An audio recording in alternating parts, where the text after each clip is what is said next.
Hello and welcome back to Practical Christian Lessons. I am with Dr. Michael Flowers today, and we are going to be talking about Psalm 22 and Isaiah 53.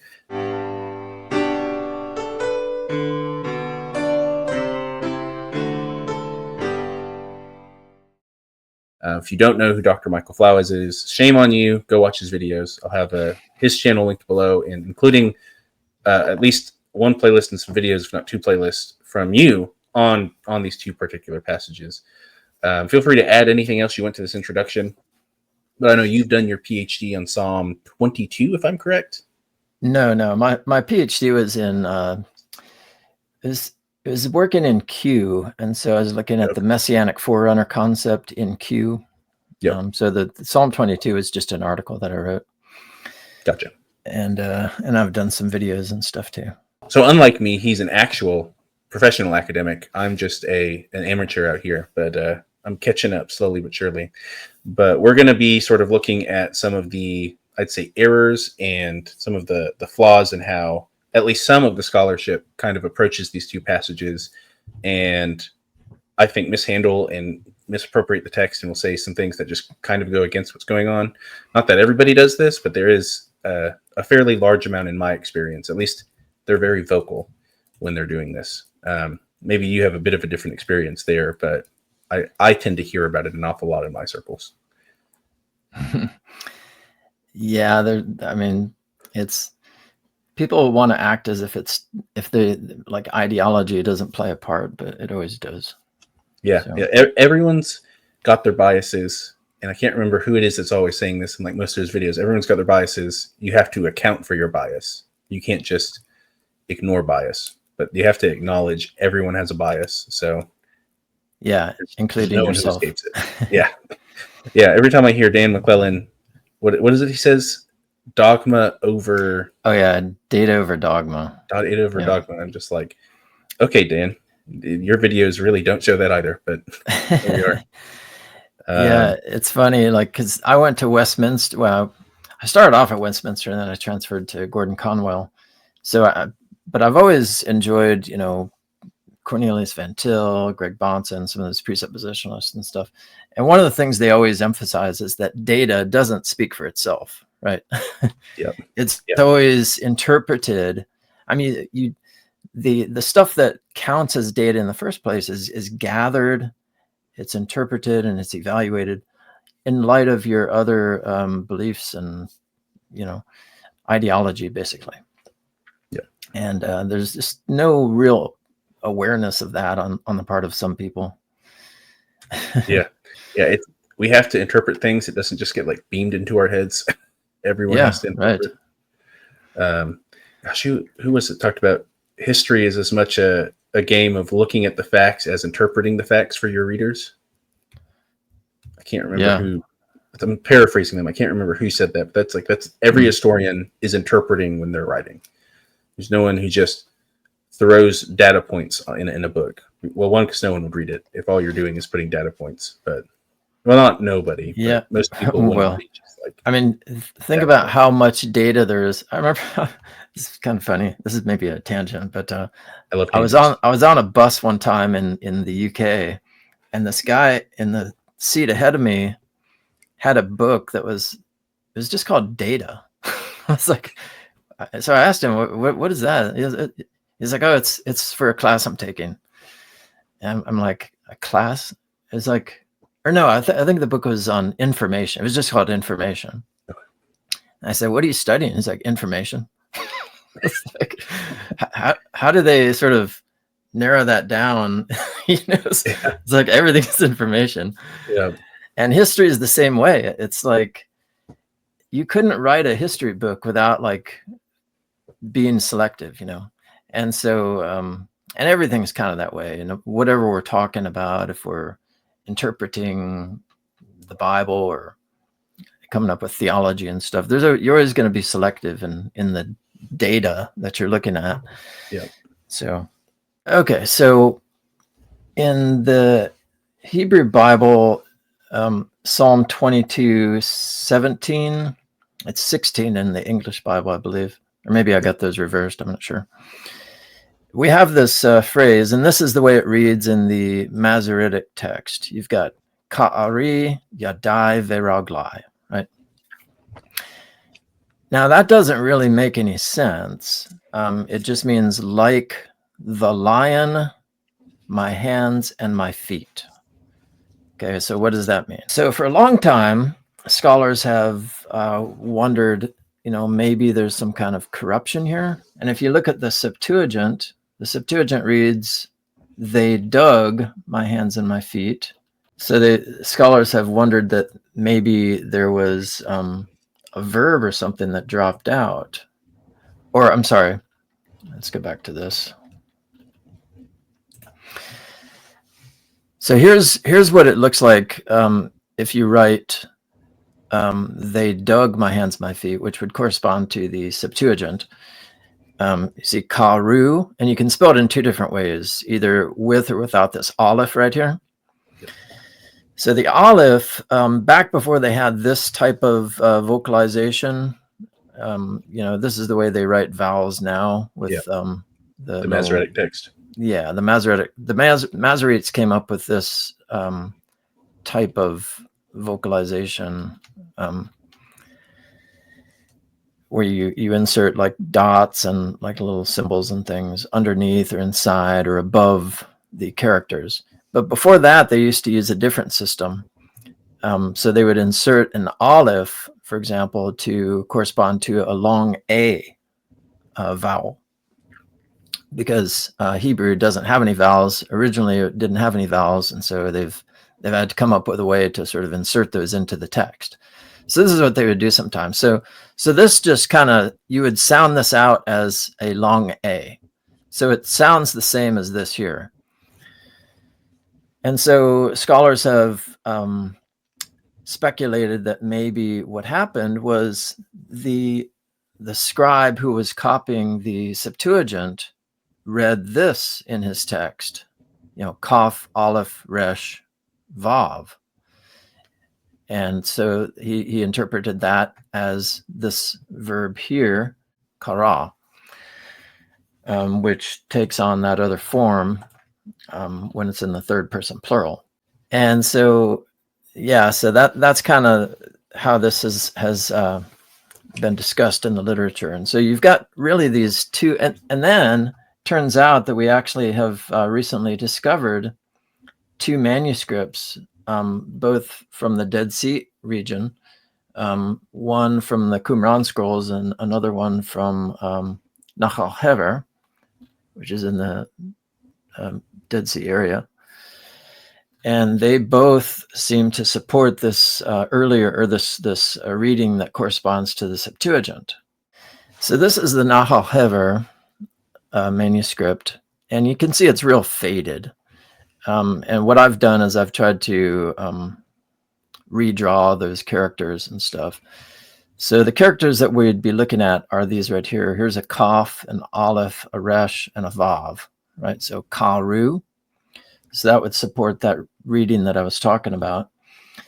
And then the one from the Qumran scrolls, it's kind of disappointing that we didn't find more Psalm 22 copies from the Dead Sea Scrolls, but we do at least have this one. And sadly, it kind of breaks off right at the key place.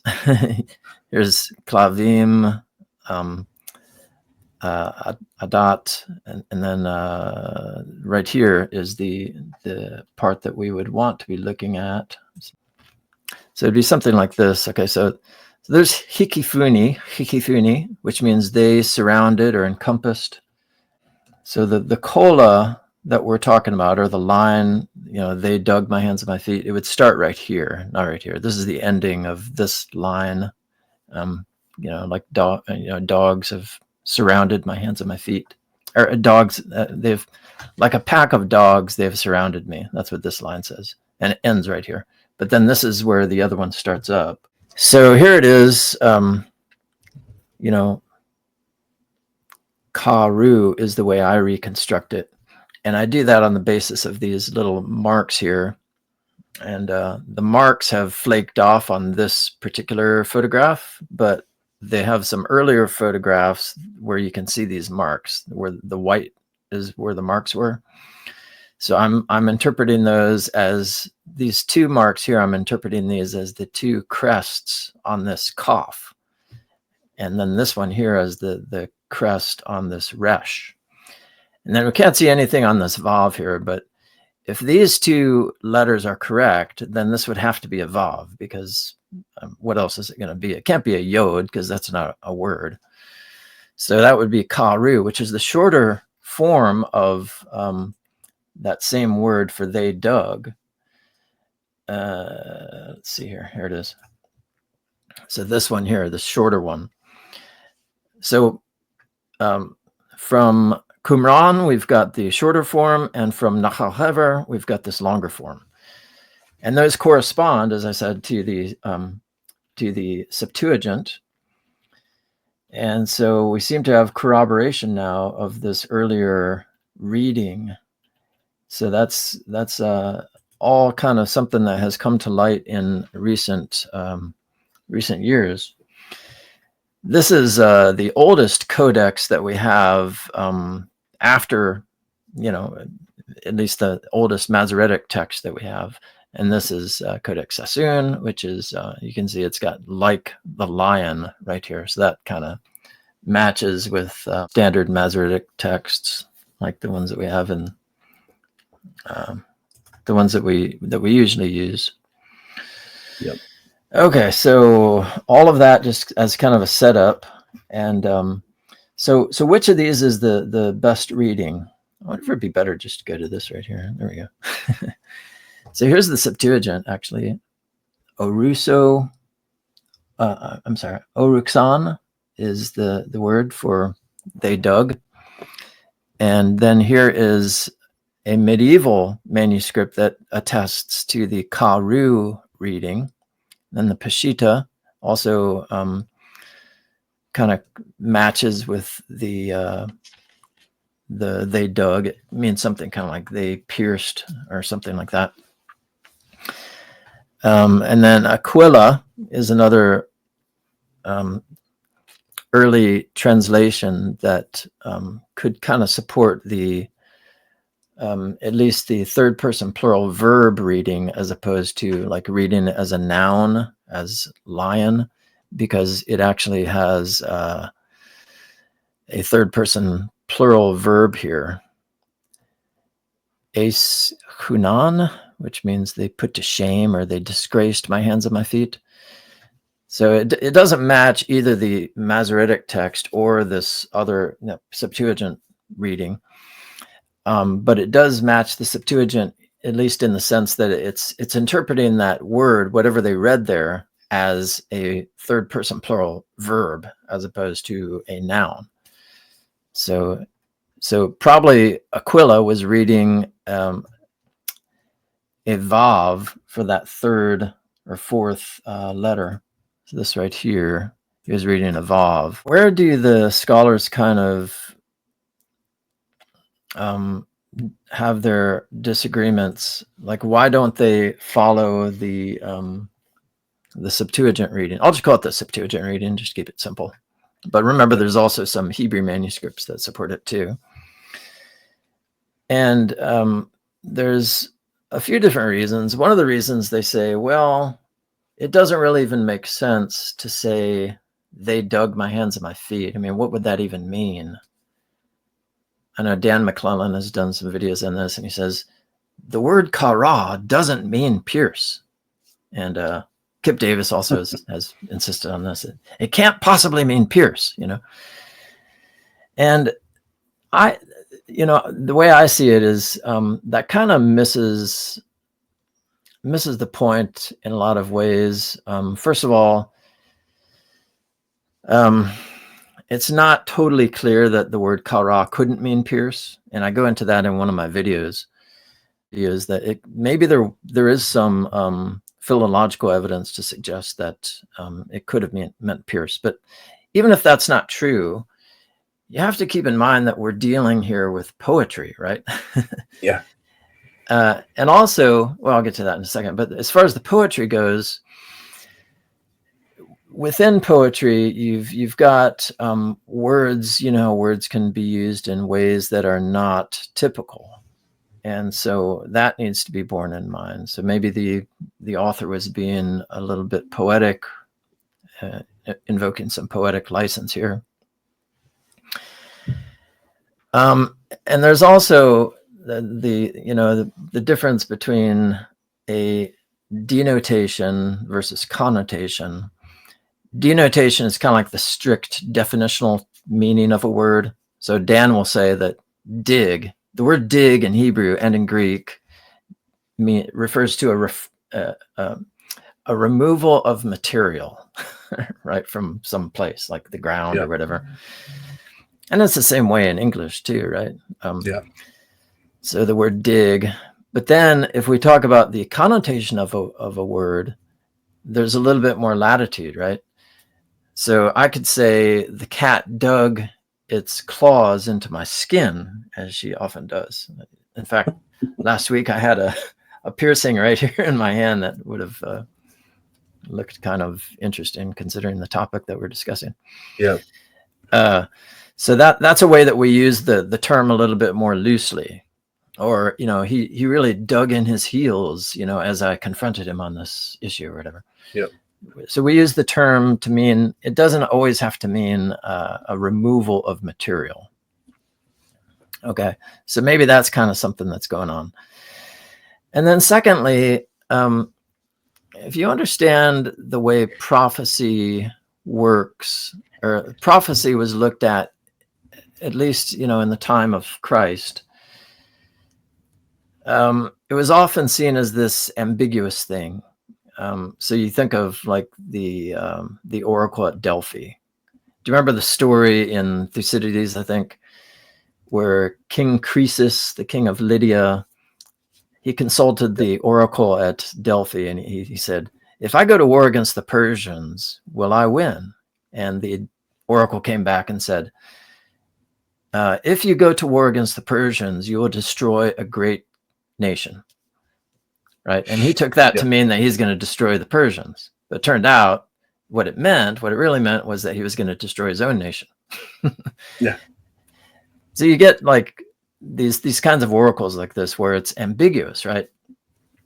And Josephus talks about this ambiguous oracle when people are not totally sure which oracle he has in mind there. But, that was the idea that oracles are not always straightforward. And so people kind of look at them, and Dan talks about how you'd squint at it and you could maybe make it out to mean something.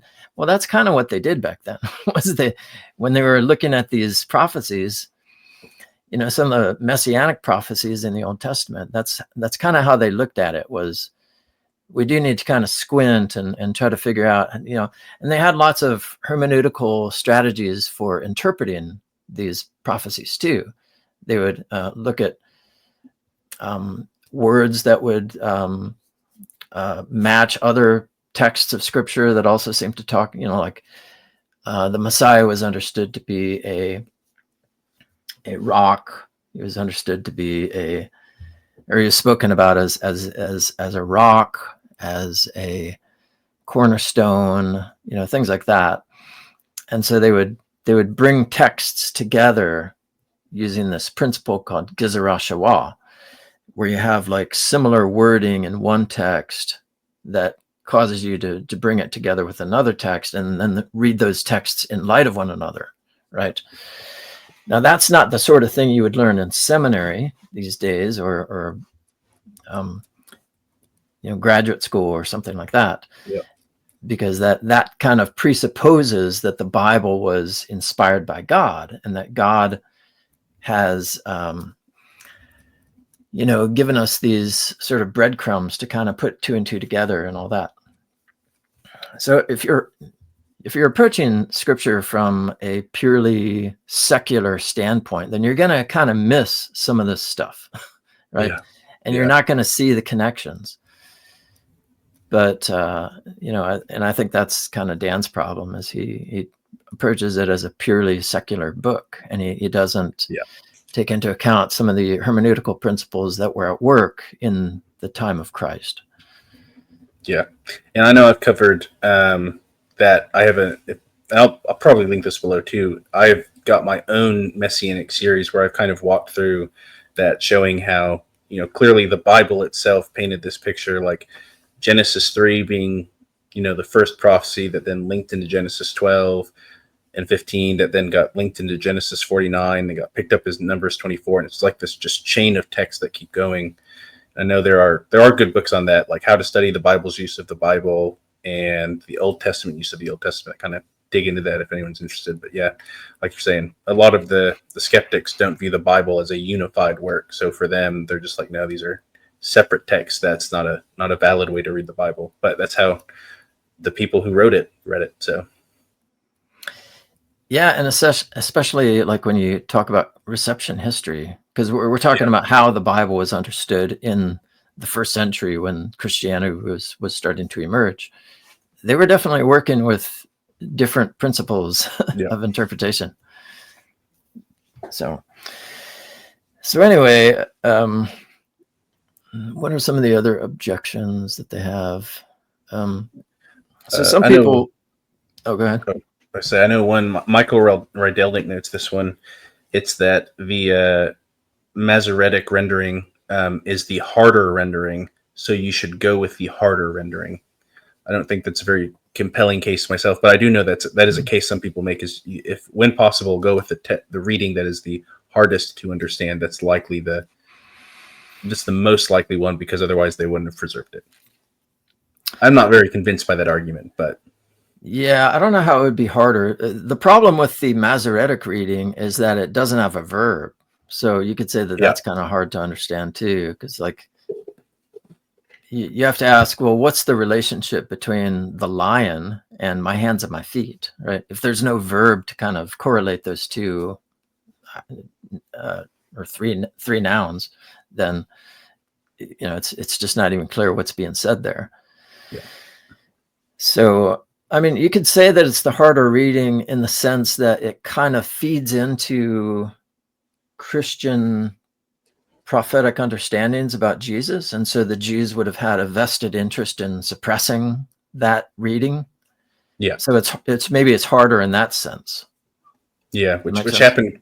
Yeah, that happened quite a few times in the Masoretic text. Michael Rydelnik in his essay in the Moody Handbook of Prophecy goes through several examples. He puts it, they took the historical reading over the traditional messianic reading that was common in older Hebrew, in the Septuagint, in various things like the Targums, where they clearly understood a text to be pointing forward to the coming Messiah. They would often put the vowel pointers and interpret it in such a way to be more historical, relating to something happening, like taking certain texts and rendering it in a way that made it seem it was about David specifically, rather than pointing forward to someone to come after him, stuff like that. I just thought of another objection that Kip Davis has raised. This one, he says that you can. So, oh, that's weird. I have two cursors on my screen. Okay, so I'll try to use this one. I think is that one on the Vav right now, and the Resh and the Aleph? Yes. Okay. So what Kip Davis tries to argue is that this fourth character in the word karu is not a Vav, but it's a Yod, right? The problem with that interpretation, though, is I think it's pretty clear. I mean, especially since it's right next to another Yod, or not another Yod, but it's right next to a Yod. And here's a Yod here too. And here's a Yod. So you can see that the scribe was purposely differentiating between his Vavs and his Yods. So I don't think there's much dispute as to what this character is. It's a Vav, which means it's a third person verb. It's not a noun. So you can't really read this as like the lion. You'd have to read it as, they dug, or if you want to try to say that this comes from some other word, like maybe Kaf Aleph Resh as the root instead of Kaf Resh Hey, then you can make that argument. And some people have tried to make that argument too. I talk about that in my article. Some people would say that there was this hollow verb with Aleph as the center character in that verb, at least in the infinitive form. And they say that it would have meant something like bind. So they bound my hands and my feet. But they base that on an Arabic cognate term.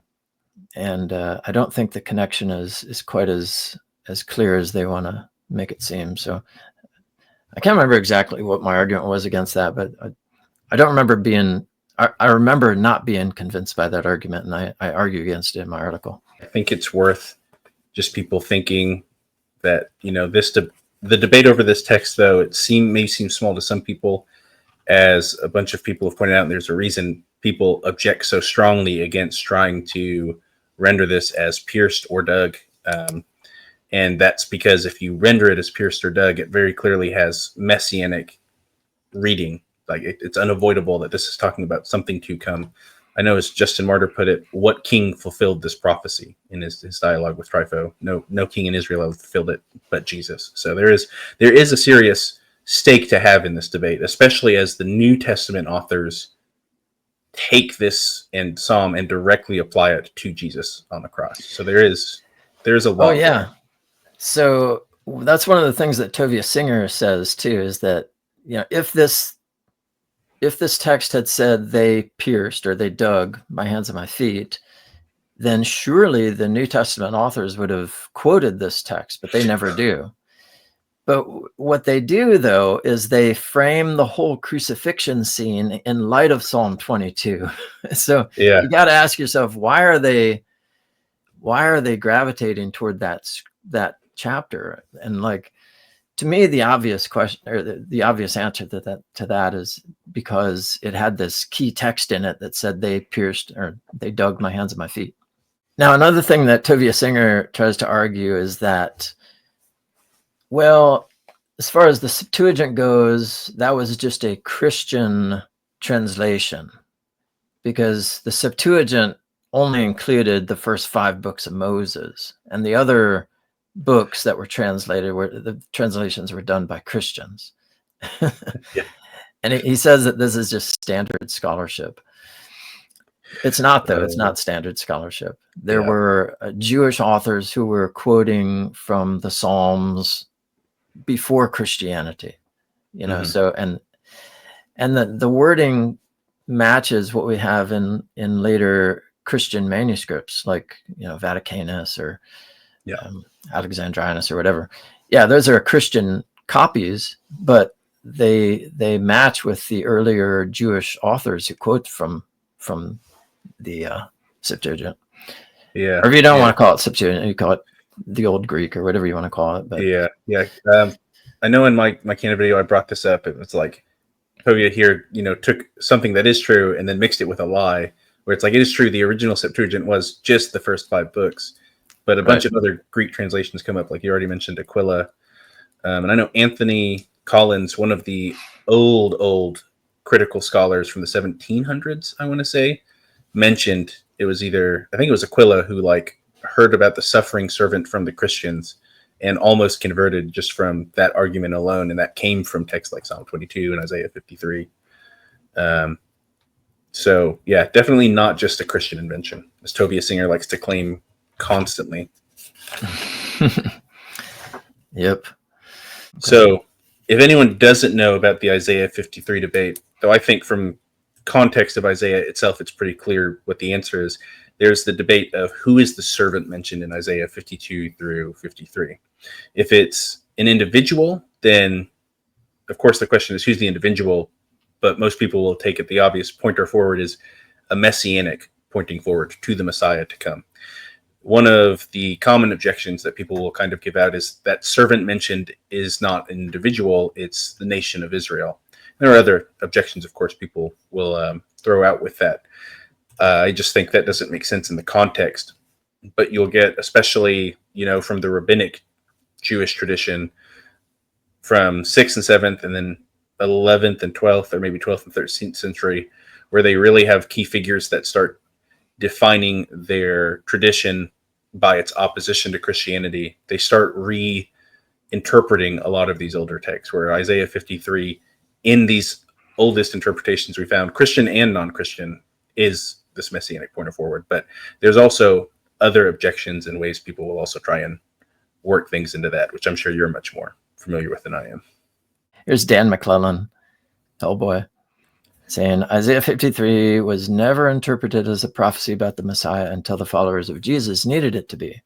And then Bart Ehrman here says, we have no evidence that any Jew prior to Christianity ever thought that Isaiah 53 was about the Messiah. And I just don't agree with that. I know there are Christians too who say that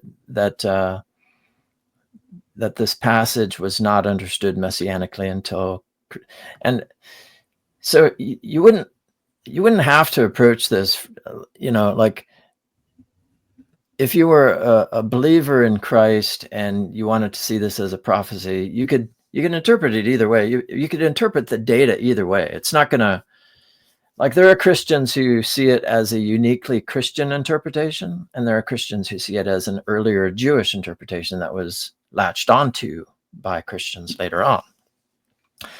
So that's not really an argument that you can make against whatever position you come down on.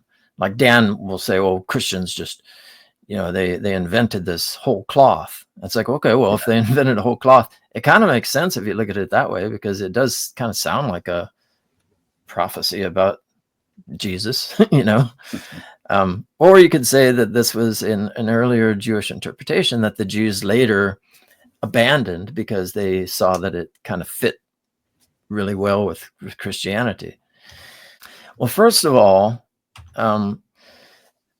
Isaiah 53 opens up with this verse that says, he grew up before him like a young plant, like a root. So the terminology here, the root, right, is very reminiscent of another passage in the book of Isaiah, chapter 11, which is also, that was and still is regarded as a messianic prophecy by Jews, even though they don't see Isaiah 53 as a prophecy about the Messiah. And it's very clear in that chapter that that term, the root of Jesse, Shoresh Yishai is the term. That's the same word that shows up here for root, Shoresh. And so using that old principle, Gezerah Shawah, that I mentioned, it would have been very tempting for interpreters in the days of the first century to bring these two texts together and to see Isaiah 53 as kind of a further elaboration on what the Messiah was going to do, right? So I talk about that in my video if anybody wants to check that out.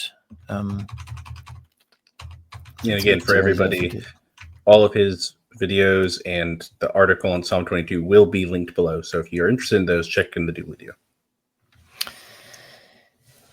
Yeah, thanks.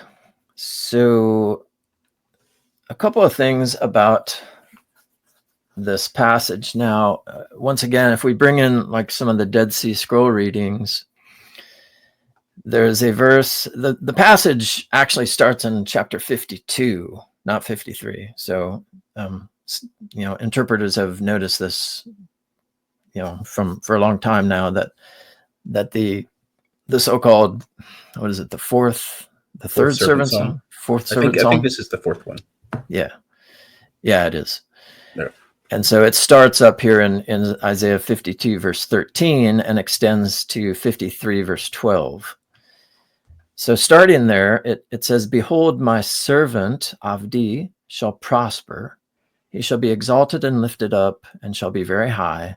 And many were astonished at him. So his appearance was a blemish, more than a man.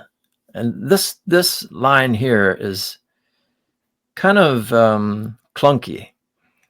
And so once again, we have in the past, even before the discovery of the Dead Sea Scrolls, commentators have wondered that maybe there's some kind of corruption here. We don't know what it is, but something strange is going on here.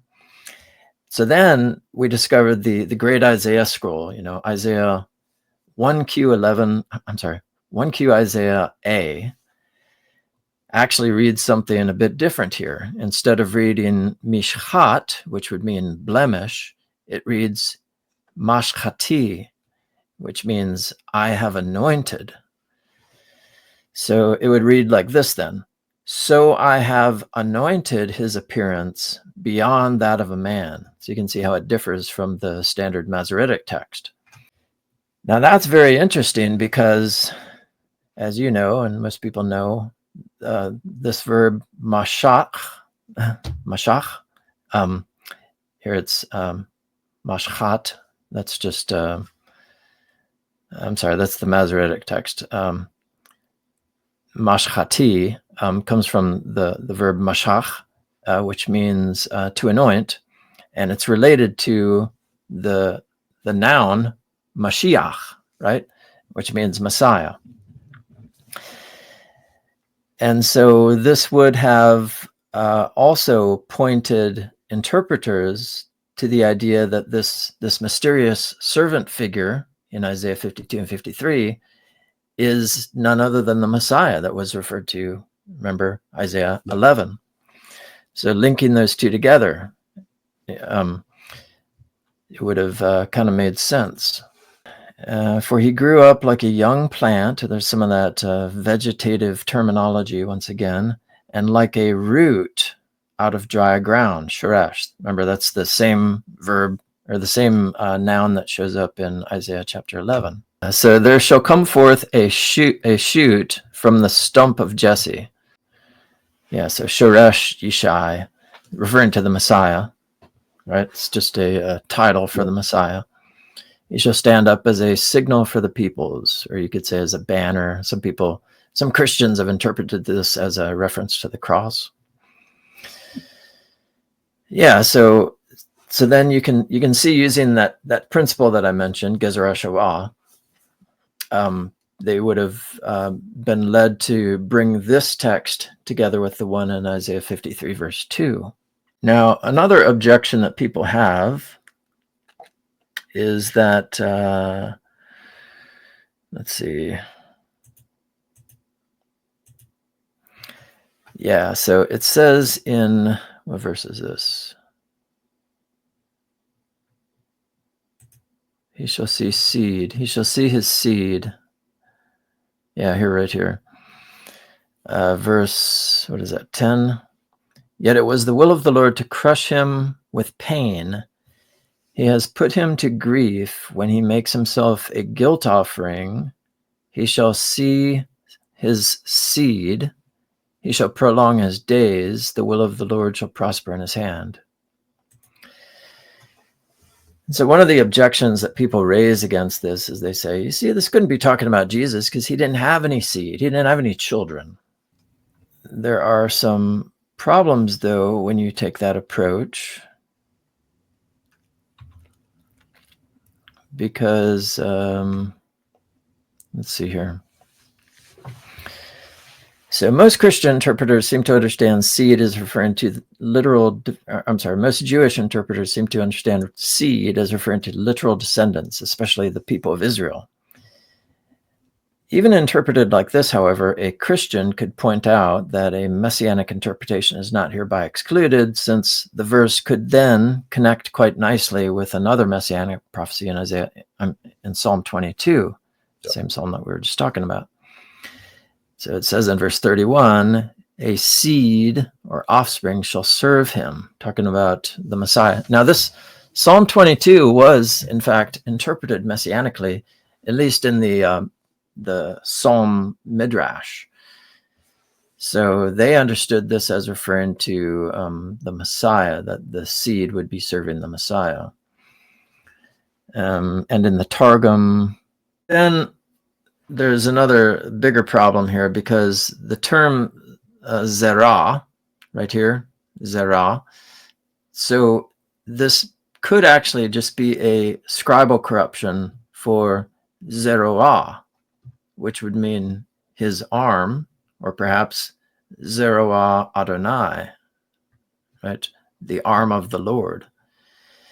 And so if you interpret it like this, if we conjecture some kind of scribal textual corruption here, then we could say that the expression connects with verse 1, where the arm is used as a metaphor for God's redemptive power or salvation.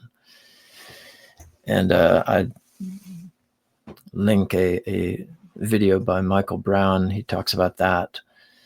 Yep. And so that's another issue. So it's not, so okay, so if it does say that he shall see seed, then you could still interpret that maybe metaphorically as just referring to the nation of Israel, or maybe even to his disciples or something like that. Or you could posit that there was some kind of textual corruption that happened. And so instead of seeing his descendants, he sees God's redemptive power, right? Yep. So there's two different ways to approach that alleged problem. And then in Isaiah 53, verse 11, we have this curious reading in the Masoretic text that says, out of the travail of his soul he shall see. Full stop. Don't read this just yet. So what does that mean? Out of the travail of his soul he shall see. Well, you can use the word see in Hebrew. That's the verb ra'ah. You can use it intransitively. It's so grammatically this is possible to read it that way, but usually when you have a sentence like this, you expect it to be understood. You expect the verb to function transitively, so there needs to be some kind of object. So once again, commentators in the past have toyed with the idea that maybe there was some kind of corruption that happened here, and they had the Septuagint to sort of build on, because the Septuagint adds the word phos, ta phos, as the direct object. So he shall see light, right? And then it turns out that in the manuscripts from Qumran have kind of corroborated this. So that's been another very interesting development in the study of this text, is that now we have some further corroboration for this noun light being part of the text. Now, what would that mean? He shall see light. Well, if you know anything about the way light is used in the Old Testament, there are lots of verses that talk about light as kind of a metaphor for life, right? So Christians would naturally interpret this as referring to the resurrection of Christ. He shall see light means that he will live again. And we've already heard him, the text talks about how he will die, he will suffer and die for the sins of his people. And so now we've got this verse, and then right after that it says, so he shall see seed and he shall prolong his days. So he dies. So if he dies, how's he prolonging his days? But it makes sense to say he prolongs his days if he is raised from the dead. Does it make sense? Yes, sir. And I also think of, we talked about Psalm 22, Psalm 21, I think it's 21, maybe it's Psalm 20 and 23, both then are also taken in that way by a lot, including in the Targums. I know at least on one of those Psalms, it just translated as, he will have eternal life in the midst of those. So it's not just an idea here in Isaiah. We also see it in that Psalm 22. It might be connected to with the surrounding passages. Yeah, and then we've also got the Isaiah Targum that actually does interpret this chapter messianically. Now, what's curious, though, so you can see in verse 13 of chapter 52, behold my servant Messiah. So it doesn't just say my servant, but it adds the word Messiah there, which shows very clearly that they were interpreting this as a reference to the Messiah.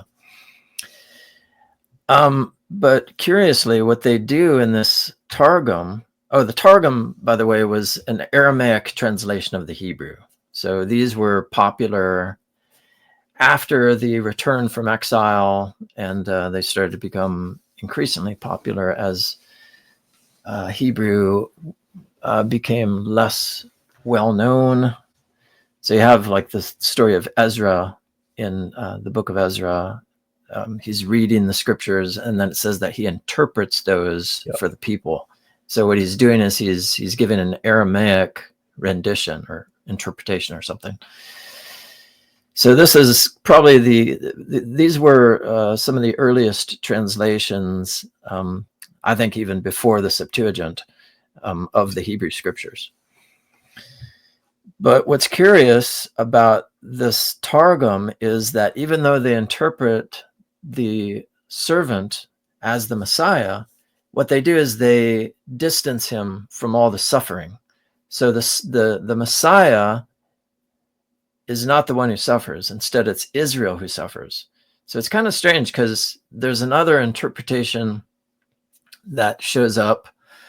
It's already mentioned by Origen, and so it probably goes back to the 2nd century or so at least, where the servant is understood as a reference to Israel, which matches with other texts in the book of Isaiah where the servant is actually identified as Israel. So the Targum, what it does is it's kind of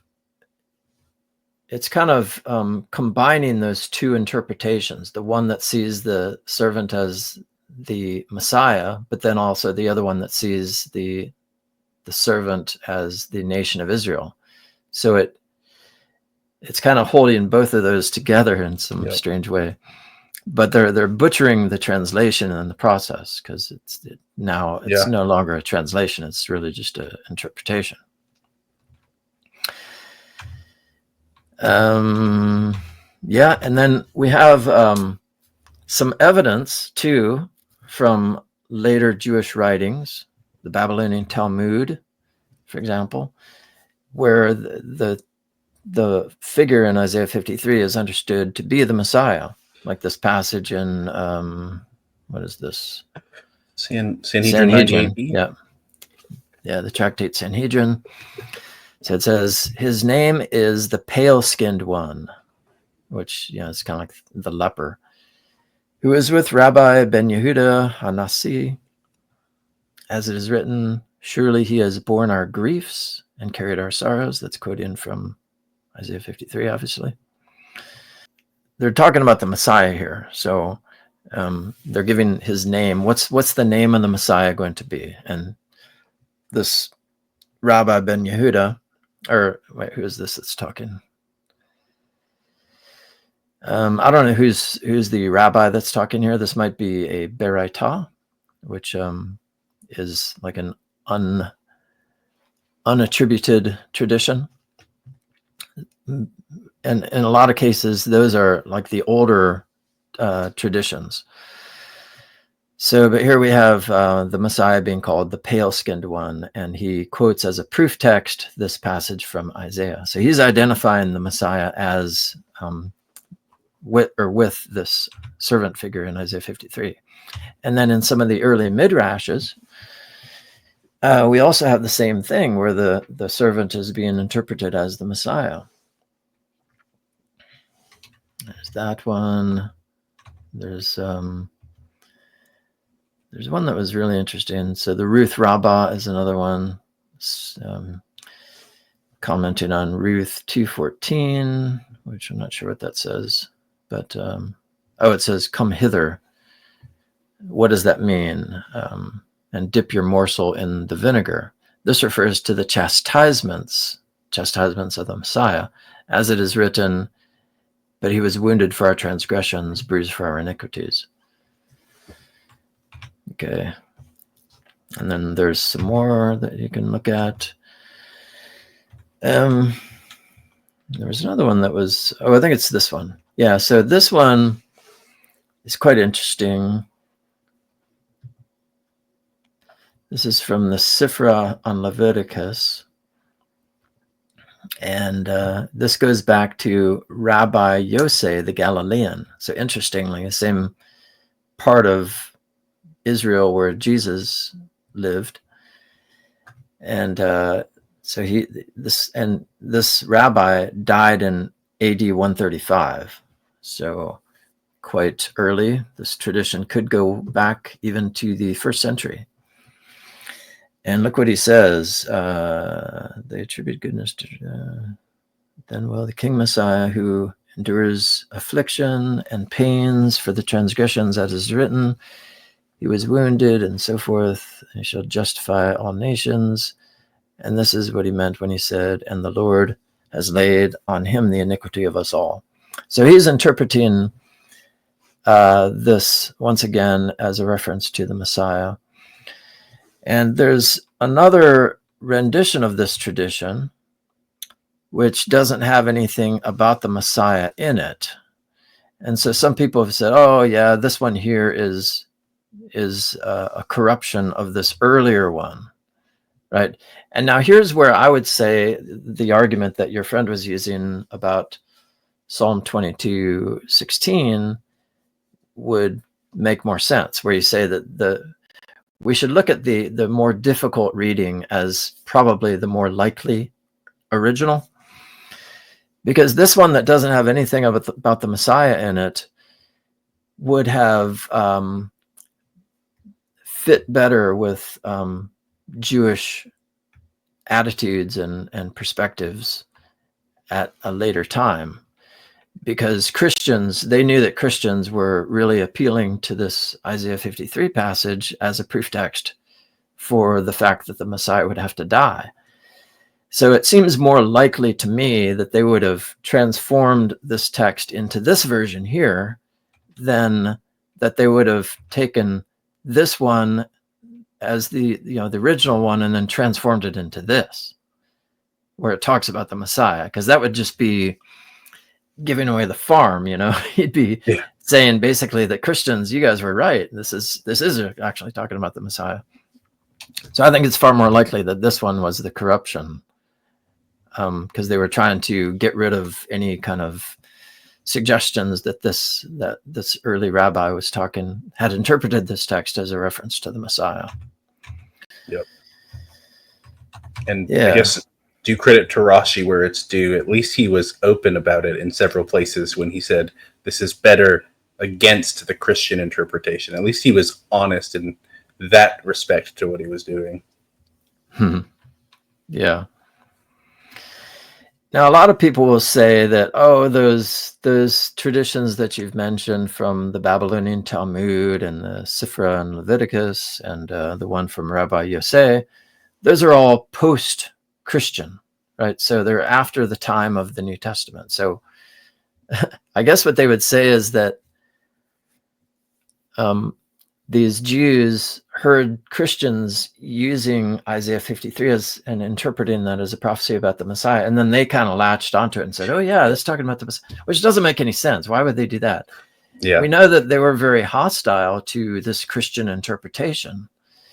And so I can't see why they would do that, So I think that even though the evidence doesn't go all the way back to the 1st century, I think it's most plausible to think that it did go back to the 1st century. And in fact, it actually does go back to the 1st century BC, because we have that Isaiah scroll, right? Yep. Where it interprets Isaiah 52 verse 13, where it says, uses the verb, he will be anointed or something like that. So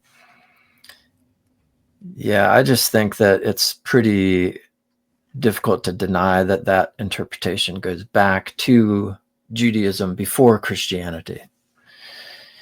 And we have some further evidence of that from the parables of Enoch and from 4th Ezra and 2nd Baruch. These books all date to the 1st century or maybe the early 2nd century.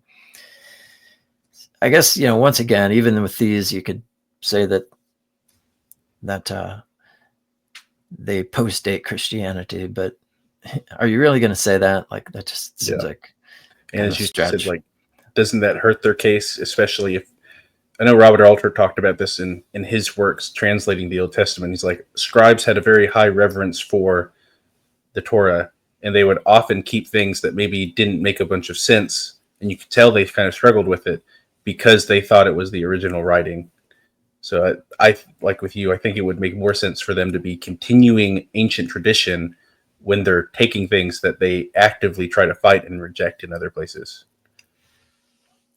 Yep. So this all gets kind of complicated, so I probably shouldn't go into all this right now. But if people want to check out my videos, I talk about, you know, the connections between all these texts here and how interpreters in the first century would have very likely brought them together and interpreted them all as a reference to the Messiah. I mean, look here in Zechariah, you've got this reference to my servant, the branch, tzemach, which again is that whole metaphor of the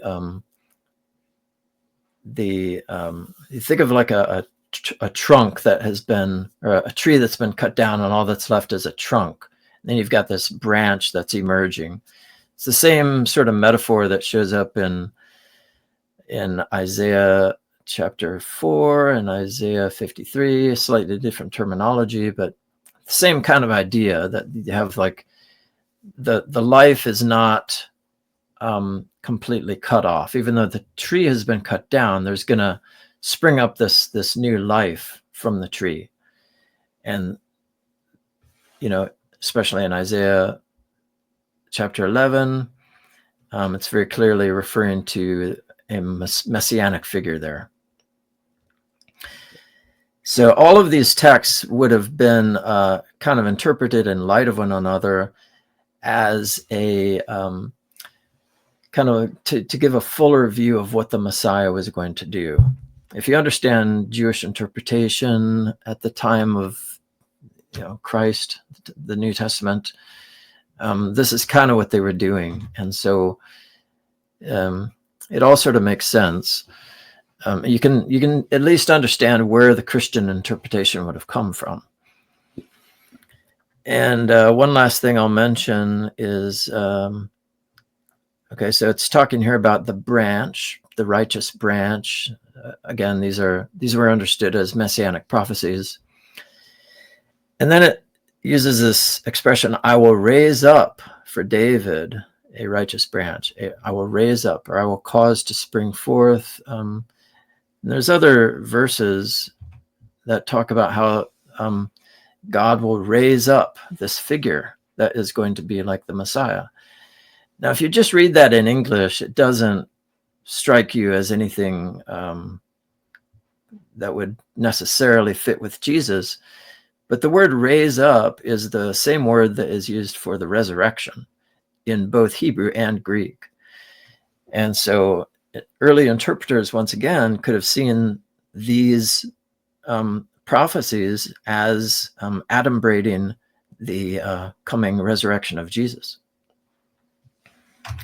So I think there's a lot of evidence and a lot of grounds for thinking that at the time of Jesus, this chapter or two chapters would have been understood as a messianic prophecy. And but then because it didn't really sit well with some of the preconceptions of what the Messiah was supposed to do or not do within Judaism, that this interpretation was then abandoned. And so then it just became kind of a uniquely Christian interpretation. Yeah. And I know for me, of course, there's a lot of importance on this debate and like how to properly interpret this, because, you know, a lot is happening in Isaiah 53. If this is messianic, this is like one of the clearest prophecies of what's going to happen in the entire Old Testament that I'm aware of. And I've read the entire Old Testament, so I hope I'm not forgetting a prophecy that's really clear in this one about what's going to come. It's like he will die for our sins, because of our sins. That's why he goes to the cross. By that death on the cross, it is that through which redemption and ransom for Israel comes, and victory that brings the nations to God. This is very important for not just what it is the cross was, but showing how the prophet saw what was coming. And and how they saw that this was going to go down. Yeah. Yeah. And so, you're going to continue to have people like Dan McClellan, Kip Davis, Josh Bowen, those guys poo-pooing this interpretation and saying, it's not talking about the Messiah. Ha, ha, ha. But, if you understand reception history of this text, and even if you, again, we have to look at this from not just a purely secular standpoint. If you see it as texts that have been inspired by God, so God is like the ultimate author. Yeah. And so he's able to bring together, these passages in Isaiah chapter 11 and Isaiah 53 and Jeremiah, Jeremiah 23 and so on. Then it makes more sense. And it doesn't just sound like, you're artificially bringing these texts together. But if you don't agree with that presupposition, it's just going to sound not as impressive. So. Yeah, but I mean, even if you just read because Isaiah, right, the biggest of the prophets, even if I would push back on this with skeptics myself personally, I have done this. If they reject these later text as being divinely inspired and tied into Isaiah, they can't really reject Isaiah's use of other books that came before him. He's clearly using the same method himself. In just in that one Isaiah passage, he ties in the Exodus. He has potential references to some of the Psalms. There's just references through several books in just that one section of Isaiah, not including all the other parts of Isaiah where he's constantly hearkening back to other texts. So, yeah, like you've been saying, even from a secular standpoint, to evaluate this text honestly from the perspective of the ancient Jews, regardless of Christianity, is just not actually approaching it how it was written and meant to be interpreted. If you want to learn more, I guess check out some of my videos. I go into more detail. This PowerPoint presentation here, which I'm going to go all the way back to the beginning here, but it's called Expectations of Coming Redemption. I go over some other texts too, like 2 Samuel 7 and Daniel chapter 7 and some other ones. I can't remember which ones. Because there were certain messianic texts, or there were texts from the Old Testament that were interpreted messianically at the time of Christ. And so Christianity kind of emerged at this time. And so you can't really understand the origins of Christianity without understanding this key development within Judaism that saw these texts as referring to the Messiah. So yeah, there's that aspect to it too, where if you just understand these as isolated texts that aren't really talking about the Messiah and all that stuff, then you're not going to appreciate how Christianity even emerged in the first place. Yeah, I suppose what you could say is that Christianity just, adopted some of the misinterpretations of Judaism and all that. So, I mean, there's always going to be a way to poo-poo, the prophecies or whatever. But I find the more I study this stuff, the more compelling it really becomes to me. Yeah, so I'm right there with you. That is the entire reason. It stemmed from my Trinitarian work, but that led me into a lot of my Messianic work, seeing all those connections in the Old Testament and how a lot of ancient Jews, the apostles, and others seem to be approaching and reading the text, and how they were drawing these connections and showing this expectation of a coming redemption that is just such an important theme throughout the entire Old Testament. I think when you realize how they were not just writing, but reading and understanding what came before them, it's not only beautiful, but it just makes a lot more sense than some of the other approaches that a lot of skeptics and such try to bring to the text. Even if you don't agree with them and you think they're wrong, you can still think they're wrong and still accept that this was how these texts were understood and how this was seeming to be said. You can admit that a lot of these skeptics are wrong and how they're approaching the text and still not agree with us. Those things aren't mutually exclusive. But I've done a whole lot of work on my own channel that anyone interested in that can go watch. A lot of my work is like very introductory into a ton of messianic themes, whether that's the suffering servant or the resurrection, the divine Messiah, all that. I give you a lot of places to go and dig further if you wish, if anyone's interested for that. But as I know we've run quite long and we're approaching the end here, is there anywhere else that you would like people to look at and try and find your work, other than, of course, what's linked down in the doobly-doo below? Yeah, I mean, if you go to my YouTube channel, you can find my academia page. So if you want to read some of my articles, I've got a lot of stuff available on there. So there's that. And yeah, I'll be coming out with some more articles here shortly, I hope. So much for those. Well, I'm super excited for that. And thank you for your time so much. And I hope everyone enjoyed this. I hope this was edifying and good fruit for everybody. And we'll see you in the next video. And be sure to go like and subscribe to his channel right now. You have no excuse. This is a command, not a request.